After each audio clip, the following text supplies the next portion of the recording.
Now, you starred in the movie The Pursuit of Happiness. Yep. It's one of the most perspective-shaping movies of all for time. sure, Did that for change sure. your perspective when you were filming it? One of the big things that I learned from Chris Gardner and working on that movie is that suffering is a gift. The universe teaches through difficulty. God teaches through suffering and hard times. And the shaping of a person, the shaping of a willpower, the shaping of your energy is almost always exclusively in adversity. And with Chris Gardner, how he talked about the education of his suffering was one of the major lessons that I took away from that movie, like to get comfortable being uncomfortable if you want to achieve. Do you believe in God? Absolutely. How important has faith been for you throughout your career? The idea of God, and people throw different words around and people have different definitions. I believe in an energy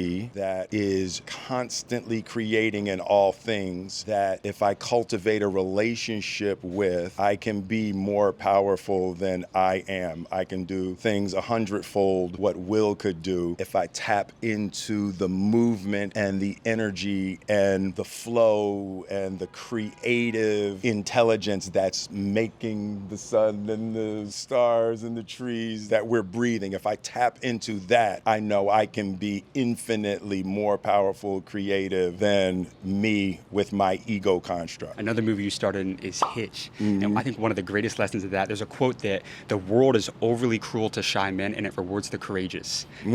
Confidence and belief in oneself is one of the biggest things people that struggle with, and it's what prevents them from finding success. How did you personally find the self-belief and the confidence within to go out and make, tens, hundreds of millions of dollars and be so successful in your industry? I think one of the biggest things I learned about confidence was on the Fresh Prince of Bel-Air. The confidence is one side of it, but it's built on not being scared to look stupid. So it looks like confidence when you're not scared to fail, right? It's not actually confidence in its seeds. It becomes confidence after you get used to rejection, you get used to doing it wrong, you get used to being okay when you tell a joke and that one's not funny, and you get comfortable if you hit 3 out of 10, you're in the Hall of Fame. The comfort to fail in front of people is what is perceived as confidence. You stop worrying about what everybody else thinks. Taking advice from somebody who hasn't done what you want to do is almost insanity. Like listening to people who haven't done the thing that you want to do and ingesting the poison of their ignorant opinion, that makes you crazy. It reminds me of the saying, never take advice from someone you wouldn't trade places with. Right, yes, exactly. And it was one, I got that one time. I was going through something and I called Quincy Jones. And, I don't even remember what the problem was. And I asked him, and Quincy was like, he said, man, how the fuck I'm gonna give you advice?